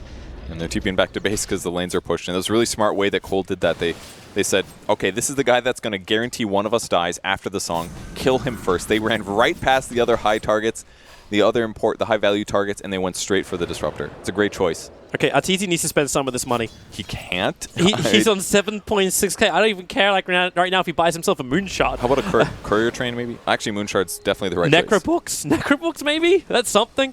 You got your Refresher Orb as well. But then he has to hold the Necrobooks and drop them and then swap the items. I mean, it's definitely time to buy his own Flying Courier. Definitely buy Moonshard. There's no reason that he well, it's kind of bad on his main hero. But what else could you trade out? Like you kind of still need Mana Style to do your split push, or do you try and get the Butterfly in there? Well, yeah, what if he wants to swap his personal items? Like, Diffusal Blade's almost gone. He's going to have to buy a new Diffusal Blade. That costs full money. That's like a 4,400 gold or 4,100 gold item. Like, he actually might need the gold. If he had Moonshard in that last fight, though, maybe kill Z-Freak before he dies. Not sure if he did, but it was very close. For the amount of money he's got, like, the buyback cost is only 1,400 too, so he doesn't have to save that much. Now he's over 8k. Maybe he can just stop taking farms so the rest of his teammates can get something. It's not like an Alchemist that can pass it on. So that 43,000 net worth doesn't really count for much. But that's the issue. If he doesn't push out the lanes, then their opponents can take a fight on the other side of the map, and it gives them gank timing. Instead, they have to sit in their base like this and just constantly auto-attack. EG's getting ready to fight again. They're looking towards the top lane. They just want a second lane of Rax, so the illusions start the damage. So if we're on the range Rax, Complexity. They're coming in now with Shivas and the double Starfall. Oh. That's enough to get through the wave. That's beautiful. Oh, man. Do you see this amazing build idea that Monkeys is doing? He's got Guardian Greaves and he's got a Basilius. You might think, like, why the hell does this guy still have a Basilius? The reason is Guardian Greaves actually gives a 2 armor aura always. It only becomes 15 if people get low. So he can have a Basilius and a Guardian Greaves, and it gives 4 armor AoE, the same as Vlad's. Kind of a cool little build here. All right, it actually does really seem odd that you have something like that like 54 minutes into the game. You never see Basie this late. It'll probably be a Vlad's in a moment when he gets the gold, but he's been farming real well. I like his item choices. Cancel again on the defense, triggering the Shivas Guard. That was Universe good. Is hovering around with a Firefly up. They really just want one small opening, but it's... This is how they'll bait it. They send the illusions at the range barracks. That's a real Sumail, though. Blinks away before Cancel's attack can connect. They wasted the glyph pretty much, too, I think. Yep. That was for a range barracks. They spot the ward, though. They'll be able to get that. But they're scared right now. That's another, please, deward this while we lasso you. like Z-Freak. Doesn't care. Just charge every Naga illusion that's sent your way. The range ranks is now toast. Blinding Light plus the Mana Leak makes Sumail's life a living hell. Down to 300 of his 1100 mana pool. I think you deny this range barracks now. It's 3 HP, definitely gold. Cancel's looking at it. Sumail's going to come in. It's money. That gave him actually so much gold, 348. Oh, There's they're a gonna grab blink. him. Lasso, but they hold each other in position. The Storm is still down. Blinding Light will make this difficult. Then Sumail with the BKB. Mirana still alive. Buyback is available. Do they go for it? When Moo gets that leap out, Chronosphere targets decent until Arteezy. Song of the Siren. They try and reset this fight up a little bit. A little bit more space. Z-Freak is free. They're looking at Zai. And once again, Zai seems to have to fall on his sword for the rest of the EG lineup. They can Starfall him. He takes a lot to kill. The Tier 4 towers are losing life in the meantime. Yeah, they send Cancel back to actually deal with those. Zai, no! They don't see him! They have no clue! He's out! He's freed him! Oh my god. Who had the vision? No one! He glimmer caved. They didn't see him. No one brought the sentries. No one brought the gem. It's on Swindles. Swindles, yeah. He had to stop the mid push because there were so many creeps in their base and illusions in the base, and they tried to slow down the Naga. Look at this. Juking to the left, pops a Glimmer with his last bit of mana. And then he's just out of there. They had no idea which way he went. Great timing there. Just barely gets in time for the juke spot. And starts the TP. Beautiful juke there. Arteezy, we come back live. This was initiation coming in from Z-Freak. The rest of Complexity have moved over. The Chronosphere, the Blinding Light pushed them out. Arteezy is actually not caught in this anymore. It's only Sumail. And maybe now with E-Blade pop, the Eul Scepter dodges it out. The Universe back down with the Lasso, controlling up Moo, allowing Sumail to go ham on him. The Storm is down too. Will it be enough as they fight around the Secret Shop? Only Moo is dead so far. Swindle's about to join him. If he can, Blinding Light pushing Sumail out. They need more damage. It just doesn't exist. E-Blade pop in 1 second time. Combine it with the Dagon. Cancels have enough. The buyback's coming in fresh and fast here from Complexity. They need more work. 1 second. Cancel is low. The leap away. He needs to survive. Not enough life. He's got to have the arrow to help out his teammates. Arteezy is low. Moo's doing his work, but Sumail back into the fight. Moo tries to keep his eyes on the prize. That's going to be Arteezy, but locked inside the kinetic field of crit. And now with the Abyssal Blade, the Blinding Light, and the Illumine, it gives the life, allows for the time walk away. Moo's got life against Sumail. Consumes up the cheese. Arrow from Cancel holds him in position. They look for the target. Cancel now going after the supports. Back in the mid lane. Finally, he gets down the Disruptor, and Moo time locks over on Zai in the mid lane, so he'll find the kill there. But on bot lane, Universe, you're a Bat Rider. You don't kill buildings. You TP home is what you do. It's Sumail, who is the manliest of men, fighting up against Cancel. The leap down the hill. Can he get away? There's your E-Blade pop. Combine it up with the Starfall. As much damage as possible. Now Sumail, low on life. Blinding Light to Cancel. Back to the trees with the creep wave. Moo control, and the arrow connects. Sumail is down. Buyback is available for all of the EG players, however. But Complexity have trouble at home. The Naga continues to come. And the Naga and the other Naga. There's only so many buildings left. 2 melee barracks remaining, and it's an amazing fight, and Cold does some amazing things to hold it out and win it, but they still haven't gotten past the river in a long time here. Arteezy, he's going after Keeper of the Light. The mat to push away. The Blinding Light forces him back. Okay. Arteezy, he really wants this. He really wants Swindles. So does he? He TP's out, but the Riptide may just be enough. Is there a heal? Swindles, he's away from them just in time. No burn, but that top lane's pushing in. The melee racks continue to take damage. Cancel should be able to clean this out pretty quickly. That's important HP, though. You don't want to just let your melee barracks lose 300 from random creeps here. Just push it out. Let it heal up. All that money can just still keep going the way of Cancel. It goes towards this pop combo. He's gone. Yeah. The old-fashioned, not the full shotgun because you need Morphling to do that. And now Complexity, they actually recall in the Mirana. They're trying to take Roshan before EG can get this advantage for the next fight because that would be an impossible mountain to climb. Yeah, this is basically the only way they can kill this. They need almost all of their heroes. We haven't really seen a new item on Void in a bit. He's got Diffusal Blade too, but it's an okay damage item. You do have Z-Freak with the full Mjolnir, so you got the Lightning Shield up. That's definitely really nice. Attack speed on Spirit Breaker is going to be fantastic. And they've got Vlad, so they've actually got a +8 armor aura right now without having AC. Pretty amazing. Arteezy is looking for Cancel again. Or he can just send the illusions into the melee racks. And Swindle also, he's got 6 wards. Time to get some fantasy points. Here it comes. Hope you guys pick Swindle. Yeah, I wonder who actually has a Swindle's card in their deck. Oh, these illusions. They can't go out. Monkeys has to come back to defend this. He can't even stop it as well.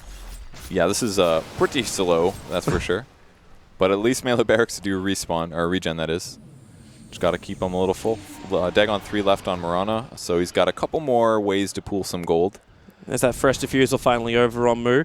Did you see that Arteezy has money? 15k? Yeah, he's got money, but like, the bash. right now he's got more money than God. he The trapped himself. glimpse pulls him back over, so it will actually break the lasso. But with the death, that's now 90 seconds without him. Swindles does not have buyback. It's pretty not good there. It's going to arrow creeps, trying to hold things together, but they're definitely going to get some more barracks damage. And if both of these fall, the game is almost unwinnable Monkeys for needs the Cole. greatest fight ever. There's your jump in the Chronosphere with the bash. They killed got Disruptor, Disruptor. so there's no big control from him. But you've still got Arteezy going for the top racks. He's trying to do this. The E-Blade will stop him. So this fight splits into multiple parts. Sumail needs to find kills, but he can't do it. Arteezy, he hasn't finished the job, or has he? With the en-route, Cancel can't actually defend. Arteezy will take out the melee rack. Sumail is still running. It's a 3-man gang squad from Complexity in the mid lane. Sumail now tries to turn and fight Universe. Is there any kind of help? Is there anything to help him? Sumail's so low, turns, gets a bash on Moo. Where is the stop? Where bot is barracks. the Megas? You've actually gonna got happen. tier 4 towers down. Cancel is dying too. The melee racks at the bottom is gone. It's Megas up and running. Arteezy's inside the fight with actually Z-Freak. Arteezy underneath the fountain of Complexity is soloing them. If he can, they're all coming home. But will they come too late? Under the fountain, Arteezy farming up Z-Freak with a triple kill, using the illusions as shields. He'll move to Moo with the Diffusal Blade, which he just freshly bought too. He's looking for Moo. The bashes. Where's the Jesus? RNGesus. They need to hold Arteezy in position as he just walks away. Diffusal Blade charge. Purge it off. Just keep running. Z-Freak is calling it. He won't even let Moo finish his duel with Arteezy because they are tapping out of this game. EG will take it, and saved by the bell at the end. Evil Genius, game 1 of this best of 3. These team fights were so fun to watch. Absolutely the highest level of Dota and every little movement there. The fact that Arteezy was able to kill the most farmed hero on the enemy team, the Mirana, without dying, while taking 2 racks, while fountain diving and killing Z-Freak 2 times, was insane play. He caught it in perfectly. It was like you just hold him. It's like, I have to sit there and watch my home be destroyed. That's sadistic. And they really just didn't have enough single target burst damage, single target physical damage. They couldn't kill the illusions, and EG just constantly kept the map and the gameplay on the other side of the map, far from their danger. Man, patient play. For a very long time, I actually thought Complexity are going to start bringing this game back. Lose 1 racks, sure, manageable problem. Lose 2 and then just have this Naga siege that you can't clear off. Like, I love the approach that came out from Cancel. This Shiva's Garden, the Starfall. It was fantastic, but it wasn't enough. Yeah. I wonder what will be. I wonder if it'll even survive this series. Panel, can we make it through the last day of groups? Well, I'm not sure if your voice can make it through the last day of groups. I'm How good. How was that? I'm great. Yeah? I'm You're good- great. you're It's doing easy good for there, me. I 'cause- just got to watch the Dota. It was pretty cool. Well, an exciting Naga Siren game doesn't happen very often. I miss me some long team fight Toby casts. Hey, Yes. Fogged, I told you, man. I told you. The Naga Siren pick, it may be slow during the middle of the game, but it makes for an epic conclusion. It was pretty fun. That was actually pretty damn exciting. It was extremely exciting, as we will break down this game and we'll come back to you for game 2 very shortly. And yeah, gentlemen, that game, long fights. It was indeed fun hearing Toby cast those long fights again, because it has been a while since we had those long fights. But let's start just all the way at the beginning. Let's start at the laning stage. Let's start with Batrider going up against Darkseer, because I think that is where it started going slightly wrong for a Complexity, Merlini. Yeah, I think all of those are the early game. I think is mostly concentrated on the Naga. Yeah, you'll as long as you're like kind of even, you're okay if you're EG. But Naga Siren, her net worth is the highest at this point in the game and continues to be for the rest of the game. Got a Radiance very early on, and I was like, okay, she's double everyone's net worth. Yet they still lost fights. What happened, Fogged? Well, it seemed like they weren't really fighting with the Naga a lot of the times. They were like going for these plays that me and Jack were both kind of looking. And we're like, why are they kind of all grouped up in this area? They go for like this like Roche potential, and they're all like 4 heroes there. But Arteezy's not really in the vicinity, and they did that. I feel a little bit too often, just fighting away from their highest net worth. So I think that kind of hurt them a bit. But I mean, Complexity did a really good job of fighting somehow when they didn't. It didn't really look like they had the tools to do it. They had a Vanguard at like it's like Vanguard Void at 25 minutes with no other items just yet, and somehow they're winning a fight. It's actually like pretty ridiculous. Like they were just able to maneuver really well around the EG heroes and not really have to deal with the Naga at that point yet. Yeah, I feel like this game, especially the beginning, affirmed the identity of these teams and what we talked about coming into the series. EG just looked dominant in lanes. I thought their laning decision to put the Batrider bottom against Darkseer was absolutely brilliant because they were expecting to be able to bully that lane with the Darkseer and Spiritbreaker. Instead, they weren't able to do that. Complexity had a horrible laning phase. As you mentioned, moved basically with no items on that Void, and that allowed EG to just have enough time to get that Naga to start snowballing. And then well, we'll break down the rest of the game, but at the very beginning, at least that's what it was. You saw Universe putting on a show bottom against the Darkseer, surviving the 3-man gank with that Fairy Fire, and then getting a solo kill as well on the Spirit Breaker. Yeah, Jack, you said that you were thinking like Complexity was expecting to go up against Naga Siren with the lineup that they had. How so? It almost felt that way. It almost felt that because teams will usually have that banned out, it felt like with the Keeper of the Light, they were expecting to have that split push potential against the Naga illusions and the heal through the Aghanims in the middle of the fight to deal with the illusions chipping away at you. And also felt like maybe they wanted a hero like Naga to be picked, like a super greedy hero, because that fits their pace of wanting to go into these big 5-man team fights while EG is either split, deciding between farming and fighting. And we saw that happen throughout the game. As Fog mentioned, a couple of fights where we're not sure why EG is taking this fight, or they seem to be on different pages, deciding who's to fight and who's not. I think this highlight specifically is one of the ones that we're looking at. Arteezy was in the mid lane. He's like pressuring really hardly, and he's like indecisive. He's like running between the mid lane, running between the jungle, like over and over. Now he goes back toward the mid lane again. He's like, do I fight? Do I not? Not really sure what's going on in the fights. Just Complexity able to just, I don't know, put EG in a weird position where they didn't know what was really happening. They're like, wait, how are we losing these fights? Why is Complexity able to do this? So a bit of mistakes from both teams then, you're saying, a bit in the mid game. Yeah, I think Complexity did a great job, though, with like what they were given. They didn't have a whole lot of farm on their heroes. They even have to go for like this Radiance on Faceless Void, which we haven't seen for a while.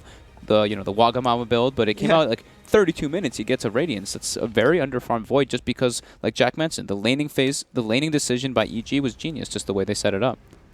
Yeah, I believe they still had to go for that Radiance as they were planning to go up against the Naga Siren in the late game, which is I'm not sure. They're obviously their plan from the start was to not do that and have a better laning stage. But how much of a chance did they really stand against the Naga Siren in the late game, Merlini? Well, I mean, judging by the result of the game, pretty damn good. But yeah. From the beginning, it looked very grim, and on paper, it looked very, very grim. They had to.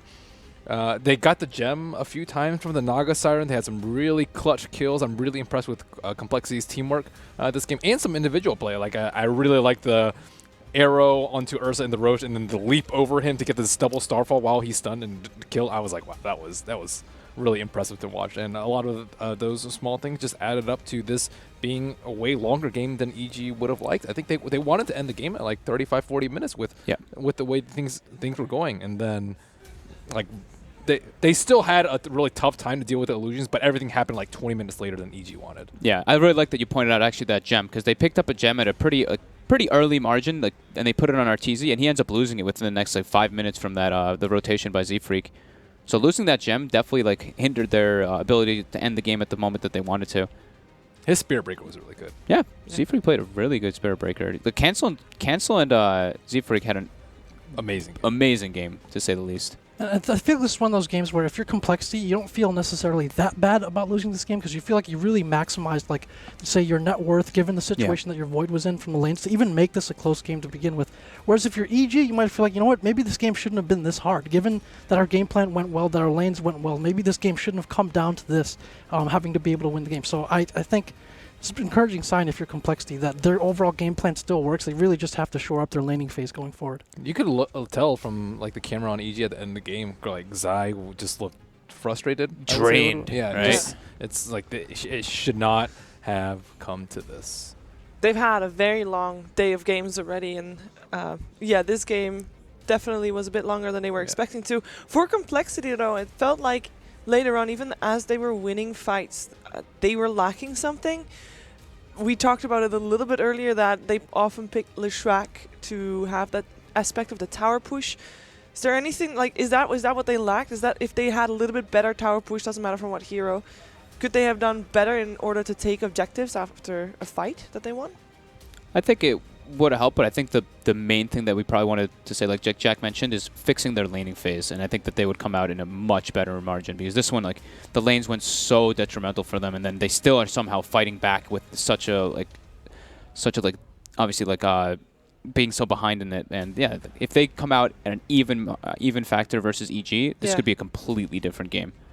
Yeah, and then they might have easily taken it in the mid game, as EG was making a couple of mistakes there. But this game, it was so long. I don't believe we've ever seen this long highlights before. It's been going on forever. That's I hope that Toby's voice will last, but I think he'll be okay. Yeah, and if we have best for last, and this exciting series keeps going like this, I mean, I'm down for that. That's for sure. I mean, I wonder. We talked before the series that EG is coming in pissed. EG is coming in hard, and I kind of feel like if they were pissed, well, I'm not sure if this is them playing pissed. I think the draft was. The draft shows that they actually care a lot about this game. Yes. Very unlike the first series. But their play, they didn't win through great team play. They didn't win through, just complete outskilling the opponents. I think it was a little bit of a draft win and just split pushing. Yeah. Which is not terribly exciting and not the best way to win. Yeah, it gets you to victory, but you don't feel particularly great after the win. You're like, okay, well, if we had a worse draft, would we have won?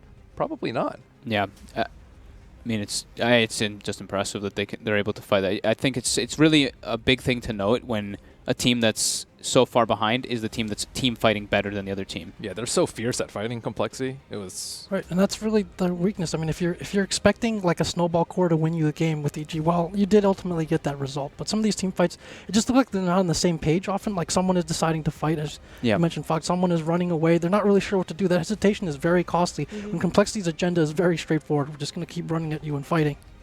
Like Sumail gets kited so hard in this game too. Like he's just always like running away, I feel, and like he's never able to really isolate anybody just because of like the Ghost Scepters, the Force Staff, Diffusal Blades, like Kato Illuminate are healing them up, Kato Blinding Light, just so many different factors kiting him around. At the same time, is that not really a little bit of his job to kite as long as possible so that the rest can't kill him and that Arteezy is doing his Naga Siren thing? not this late. Not this late, no. Yeah, with Ursa, you want to have a way to push down towers and a way to end the game early, because Ursa's not the best late gamer. As we saw in this game, like even like 1v1 versus Void, he can get bashed a lot. He's going to miss versus Radiance. You just can't build all these items to prevent yourself from being kited and do a lot of damage. And I love this. This is so cute. the diffusal battle. Let me ask you this. As two players who've played at the highest level, how do you address maybe not being on the same page or communications issues or something like that we might have seen in this game? Ooh. I mean, it's maybe it's okay versus a team that's a little bit weaker than you, but in the later stages, like, you need to heavily address, and they need to find something, just maybe draft a lineup that's easier to fight around. Like when you're playing with a Naga Siren, you have to pretty much fight 4v5 a lot of the times until he's online. So maybe just easing it up, having like a full 5v5 team fight. Not heavily team fight oriented with all 5 heroes, but 1 or 2 that just make it a lot easier and just bring your team together in that factor. But I mean, it worked out for them with the Naga, but versus other teams, it's you really don't want to be the one that's having such a hard time team fighting when you're so far ahead. Yeah. Versus a team like Complexity, I think that EG has already given us a solution. Like, don't go for a mass team fight. Go for ones that rely more on individual skill and individual farm, which they eked out the win in this one. As for going further, it is going to be worrisome, especially considering they've been together for a long time, whereas Complexity just been using monkeys for a month. Not even a month. Yeah. So it's worrisome that their chemistry does not rival that of Complexity's. Yeah, though this win, as you mentioned earlier, still comes from, from a little bit of team play, but mostly from superior drafting. As you said, superior drafting, it was Crit that was responsible for that. We have nominated him for the MVP of this particular match. I mean, coming into the next game, I think both teams are going to be not happy with the way things went, right? Yeah, I think like Jack said, though, Complexity is definitely feeling maybe a little bit down, but they should feel happy that, holy crap, how the hell did we fight into this? Yeah. It's probably 15,000 gold behind or something, maybe even more than that in some instances, and they were winning engagements in some manner. So I think they should feel kind of okay. I think EG, they're feeling drained, they're feeling pressure. They're like, how is this happening? Like, how is Complexity almost beating us in these situations when we feel like we have such a draft advantage? Yep. Complex is like, if we're like 5,000 gold behind, we'd own them. Yeah, they would. They really would. So if you are in the game, we mentioned that they seem disconnected, and we can see that because obviously we're on the outside. It's very easy to see. Will they know? Is it as a player? Is it easy to know? Like, okay, we were disconnected. We're not on the same page. Definitely. Yeah. You feel Okay, that. okay. Yeah, you feel that. They're probably maybe like shooting some small shade at each other a bit, just being like, dude, what are you doing? Maybe if it's possible to be tilted from a win, that was the one that we saw. Yeah. The thing is, Complexity knows it too. They take heroes that you're forced to engage with. Spirit Breaker and Faceless Void, I think in particular, you can't run away from that fight. You can disengage maybe with the Naga Siren, which is what they tried, but still, like when Sleep's down or you catch a Naga Siren, you have to fight. There's no backing weight. You can't force staff save people and all this nonsense that Yeah, they and you have generally mana try to leak. do. Like, you're just not running away from these engagements. Yeah, Yeah. so they're forcing EG to constantly fight, and I think that's a winning strategy for Complexity. Well, there is, or there was a lot to talk about for the series, and while the series was going on, you also still had the chance to ask us questions. That is right, you can do that on Twitter and on all kinds of medias, Reddit as well.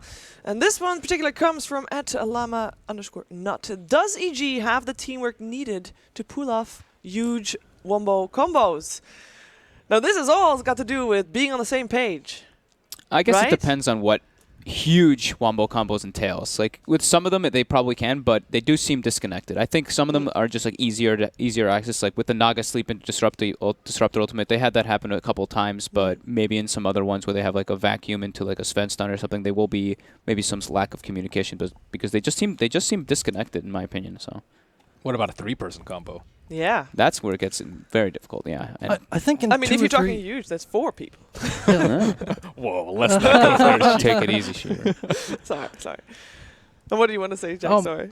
Yeah, I think they can, but when you see these like small engagements, like these 2 or 3 man fights, EG often does very well. Like tactically, in terms of individual skill, they're great, but it's just not their forte at the very least. I'm sure they can pull it off, but that's not what they feel their strengths are. And you do see their strengths, which are very apparent. They just absolutely dominate in the laning phase, and then they have these players who can take over the game by themselves.